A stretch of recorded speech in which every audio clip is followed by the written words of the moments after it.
Hey, this is GhostDad for Pro Audio Star, and I just did a routine using the DJC4. It's a new controller from Stanton. It's great for a DJ who's just starting out, or maybe a more advanced DJ who wants a portable all-in-one solution. This has the sound card built right in, so it's everything you need to get DJing right out of the box. It even comes with its own custom version of Virtual DJ 7LE that's custom mapped to every MIDI control and even has its own custom skin, so you can see right on the screen all the controls you're grabbing a hold of. Let's take a look at the layout of the mixer. Starting at the top of our decks, we have two rotary continuous encoders. These also push in as buttons. On the left, this is what actually activates your loop and lets you set your loop length. Next to that is a way of dialing in effects on your different effects decks in Virtual DJ. And to the right of that are three more encoders that let you control your effects. Buttons to turn on and off our effects are below that, along with loop length buttons above our pitch slider right here. We also have a whole looping section that lets you set your in and out, as well as turn on and delete loops right below that. Below that is our hotkeys. You can set up to 4, and underneath that is our sampler that lets you send off samples right from the face of the mixer. Under that, you're able to enable key lock and beat lock, as well as select your different decks. This controller lets you grab control of 4 decks in Virtual DJ, but you can control 1 deck at a time, so this is how you toggle between them. A sync button to the right of that to get your tracks synced up, and a button that enables scratch mode. The jog wheel feels pretty solid. It's actually one of the more solid ones I've felt on a controller that's this small. It doesn't have too much travel, and it doesn't seem to wobble back and forth at all. If you grab it at the top, you'll be engaging scratch mode when scratch is enabled, so it'll actually sense your touch here at the top, and when you touch the side, you're able to nudge the track, very similar to some other controllers. A shift key down here gives some of these buttons up top different functions, and below that we have our transport controls, cue, play, and a button for tap tempo, which is an easy way to set your BPM in Virtual DJ. Looking at the mixer section here in the middle, we have control of our master volume as well as switches for our different inputs. This controller has 2 phono line switchable inputs as well as an auxiliary input via 1/8 inch if you want to run something like an iPod or an external mixer through this as well. And you have a microphone input on the front as well, and that's all switchable up here. Under that is our gain that controls our gain in our software, as well as the volume of our sampler for those sampler tracks. We've got a nice big continuous encoder here in the middle that lets you search through your library, and you can use that as a button as well to get in and out of levels of your library. Buttons to load your tracks into the different sides here, and another continuous controller underneath here that lets you select through different effects and functions of your controls. You also have an EQ section here, which are traditional EQ knobs, but the nice thing about these is they punch in as buttons as well. So you can actually use these as kill switches, which is kind of a nice feature to kill different bands, bass, treble, high when you're mixing. Faders below here, they feel pretty nice, have like a little bit of resistance to them, and a crossfader here in the middle, which is very responsive. It worked great in Virtual DJ. A cool thing about it is it's completely replaceable. You see these screws here on the sides, means that it's replaceable, possibly upgradable down the road if you want to get a better crossfader, and that's a nice touch as well. At the bottom below the jog wheel is our transport controls. You've got cue and play, as well as a tap tempo button. This lets you set tap tempo easily in Virtual DJ, but if you're mapping it in Virtual DJ Pro or Tractor, I'm sure you could map that to a different control as well, maybe a cue play feature or something else you might want to use. On the sides of our crossfader are 2 toggles. They enable crossfader link mode and smart fade mode. These are 2 functions in Virtual DJ that actually change the function of your crossfader and tie it to a video set if that's what you're playing.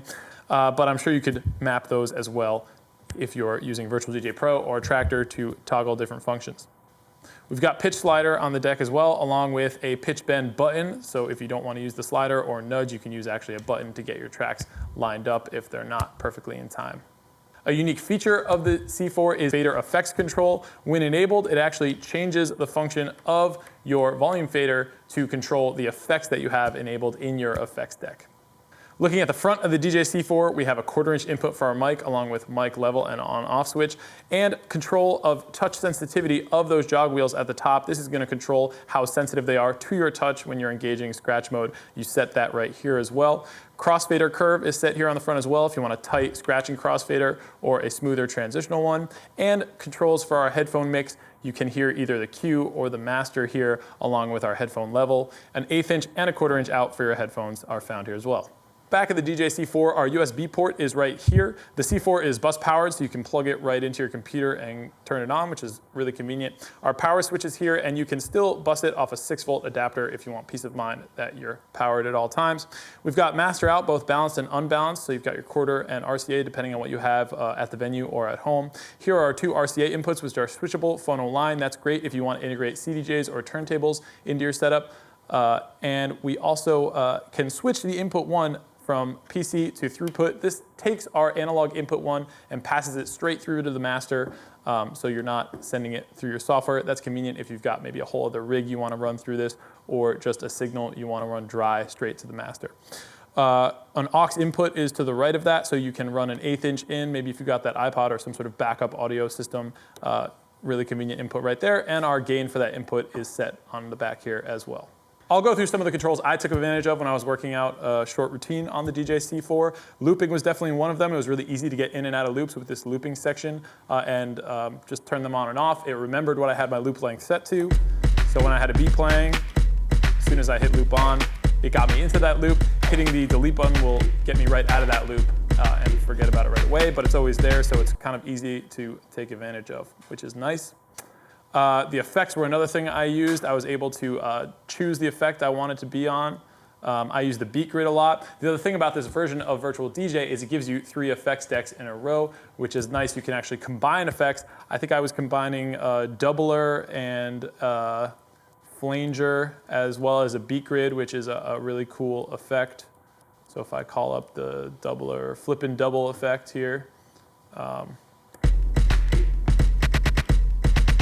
So there's the beat grid, which does that really cool beat grid effect, which I think Virtual DJ does pretty well. And then flip and double is another way of like kind of creating a doubles effect, like kind of old hip hop DJs used to do.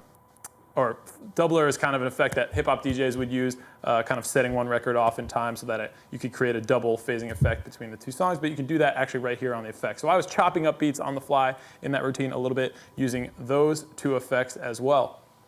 I was also trying to mix on 3, sometimes 4 decks at once, so switching between the decks I found really easy, and the way that the song you have queued into that deck actually pops up at the top of the software was really convenient for kind of keeping track on which deck I was kind of looking at the time. Loading songs into the decks was easy. I was able to grab this big knob here in the middle, find the song I wanted, load it up. When you select between your decks, Virtual DJ actually switches the position of those songs on the face of the software, so I was able to sort of glance over and see which song I was taking control of. I also used the sync feature, which let me automatically sync songs. This just gave me more time to play around with the beat matching, the looping, the effects. I was also using the EQ knobs, but not in the traditional sense. I really like that when you push them in, they create a kill switch. So with my track playing, I was able to easily take out the bass with the touch of a button, which was nice. Cue and play were great. They're pretty precise. So I can like drum in a song if I wanted to. Once I hit cue, I can then toggle play and it'll keep playing. Then hit cue to get back to that point. I've also got those hot cues available, so that's pretty cool. I didn't really take full advantage of the sampler in Virtual DJ in my set. I think it's a cool feature that maybe a lot of people don't know about. I've got just the default samples loaded in there right now, stuff like an air horn, kind of an air raid siren. When you open up Virtual DJ for the first time, it actually has samples already loaded in for you, but you can always replace them with your own and sync those to your tracks, which is kind of a cool feature. You've got sort of a fake saxo beat in there, along with a bunch of others, but you can of course load in your own samples, sync them to your tracks, maybe do one-shots, beats, whatever you want to do, and you can control that right from the face of the C4 as well. The jog wheels on the C4 work pretty well. Like I said before, they're not too wobbly, not too much travel. They kind of have a nice amount of resistance, and the touch sensitivity lets you kind of do some basic scratches. Paired up with your crossfader, you could kind of do some basic cuts. The crossfader is really responsive. You can be as detailed as you want with that. And it also is convenient for kind of like, you know, getting to parts of your track if you need to do that quickly and you're used to maybe using a CDJ or a turntable and rewinding manually.